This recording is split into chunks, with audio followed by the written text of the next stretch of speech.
Assalamualaikum warahmatullahi wabarakatuh.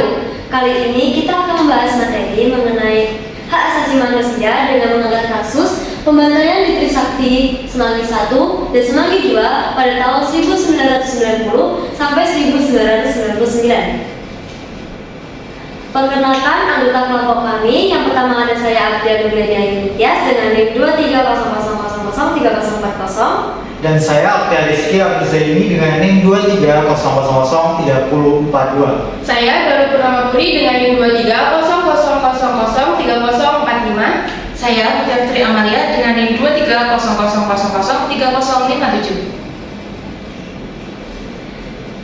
Di sini kita mengambil data kasus tragedi yang pertama terjadi di Universitas Trisakti pada tahun 1998, lalu terjadi tragedi Trisakti pada tahun 1998, dilanjut dengan tragedi Semanggi 1 pada tahun 1998, lalu dilanjut dengan tragedi Semanggi 2 pada tahun 1999, dan diakhiri dengan data korban.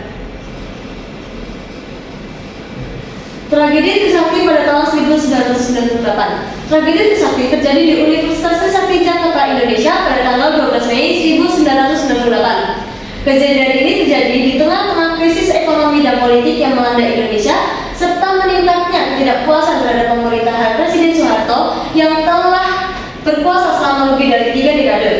Dalam sebuah demonstrasi yang menuntut pengunduran diri Presiden Soeharto, tentara Angkatan Darat menembaki para demonstran yang tidak bersenjata. 4 mahasiswa, yaitu Elang Mulia Lesmana, Heri Hertanto, Hafidin Royan, dan Hendriawansi terbunuh dan puluhan lainnya terluka. Penembakan tersebut memicu kerusuhan dan gelombang revolusi nasional yang pada akhirnya berujung pada pengunduran diri Soeharto. Peristiwa ini memicu kemarahan publik dan mempercepat gerakan reformasi di Indonesia. Tidak lama setelah tragedi tersebut, gelombang demonstrasi semakin meluas dan memuncak pada pengunduran diri Soeharto pada tanggal 21 Mei 1998, menandai berakhirnya Orde Baru dan dimulainya era reformasi di Indonesia. Selanjutnya, materi ini akan dilanjutkan oleh rekan saya, Aftian.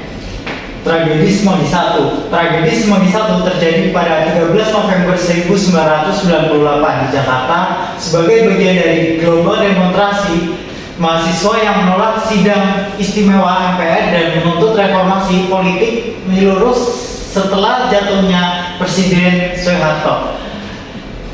Dalam bentrokan antara mahasiswa dan aparat keamanan di sekitar kawasan Semanggi, setidaknya 17 orang tewas, termasuk mahasiswa dan warga sipil, dan banyak yang luka-luka. Tragedi ini menambah tekanan pada pemerintah untuk mempercepat proses reformasi dan menjadi simbol perjuangan mahasiswa dan rakyat dalam menuntut perubahan demokratis di Indonesia.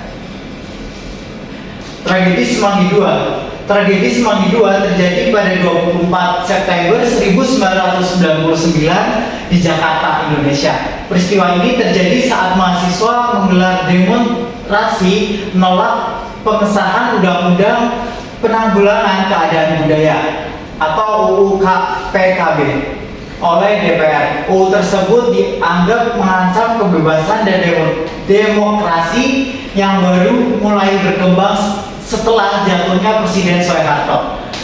Dalam bentrokan antara mahasiswa dan aparat keamanan di sekitar kawasan Semanggi, 2 mahasiswa yakni Yap Yun Hak dari Universitas Indonesia dan Maftu Fauzi dari Institut Ilmu Sosial dan Ilmu Politik Jakarta tewas akibat tembakan aparat. Selain itu, banyak mahasiswa dan warga sipil yang mengalami luka-luka. Tragedi Semanggi 2 menambah catatan kelam dalam sejarah perjuangan reformasi di Indonesia, memperlihatkan ketegangan antara kekuatan pro-reformasi dan pihak-pihak yang ingin mempertahankan status quo. Peristiwa ini juga memicu kecaman luas terhadap tindakan represif aparat keamanan dan menegaskan tuntunan akan reformasi yang lebih mendalam. Di sini ada pasal-pasal yang melanggar, yaitu pasal 6 ICCPR, yaitu hak untuk hidup, tidak dibunuh atau dihukum mati setidaknya bagi anak di usia di bawah 18 tahun. Yang kedua ada pasal 19 ICCPR, hak atas kebebasan berpendapat dan berekspresi, termasuk mencari, menerima, dan menyebarkan informasi dalam bentuk karya seni atau ekspresi atau melalui sarana lain. Dan yang ketiga ada pasal 21 ICCPR, hak atas kebebasan berkumpul secara damai, mengadakan pertemuan, arak-arakan atau keramaian. Dan yang terakhir ada pasal 7 ICCPR, larangan penyiksaan dan perlakuan atau hukuman yang kejam, tidak manusiawi atau merendahkan martabat, termasuk tidak diculik atau dihilangkan secara paksa dan diperkosa. Dan selanjutnya akan dilanjutkan oleh rekan saya. Selanjutnya ada penegakan hukum dalam HAM. Yang pertama ada pasal 6 ICCPR. Pasal 6 ayat 1 menegaskan bahwa hak untuk hidup adalah hak yang melekat pada setiap manusia. Hak ini harus dilindungi oleh hukum dan tidak ada seorang pun yang boleh secara sewenang-wenang dirampas hak hidupnya. Yang kedua ada pasal 6 ayat 2 menyatakan bahwa di negara-negara yang belum menghapuskan hukuman mati, hukuman tersebut hanya boleh dijatuhkan untuk kejahatan-kejahatan paling serius sesuai dengan hukum yang berlaku pada saat kejahatan dilakukan dan tidak bertentangan dengan ketentuan-ketentuan dalam konvenan ini maupun konvensi pencegahan dan penghukuman kejahatan genosida. Selanjutnya ada pasal 6 ayat 4 memberikan hak kepada terpidana mati untuk meminta pengampunan atau perubahan hukuman mati, dan hukuman mati tidak boleh dilaksanakan sebelum permintaan tersebut dipertimbangkan. Lalu ada pasal 6 ayat 3 dan pasal 6 ayat 5 melarang penerapan hukuman mati pada mereka yang berusia di bawah 18 tahun pada saat melakukan kejahatan serta pada wanita hamil. Selanjutnya pada pasal 19 ICCPR. Pasal 19 ayat 1 menegaskan bahwa setiap orang berhak untuk berpendapat tanpa campur tangan. Hal ini termasuk hak untuk memiliki pandangan sendiri tanpa gangguan dari pihak lain, hak atas kebebasan berekspresi. Pasal 19 ayat 2 menyatakan bahwa setiap orang memiliki hak untuk menyatakan pendapatnya secara bebas. Hak ini mencakup kebebasan untuk mencari, menerima, dan menyebarkan informasi dan gagasan dari segala jenis tanpa memandang batas negara, baik secara lisan, tulisan, atau cetakan, dalam bentuk seni, atau melalui media lain pilihannya. Pembatasan yang sah.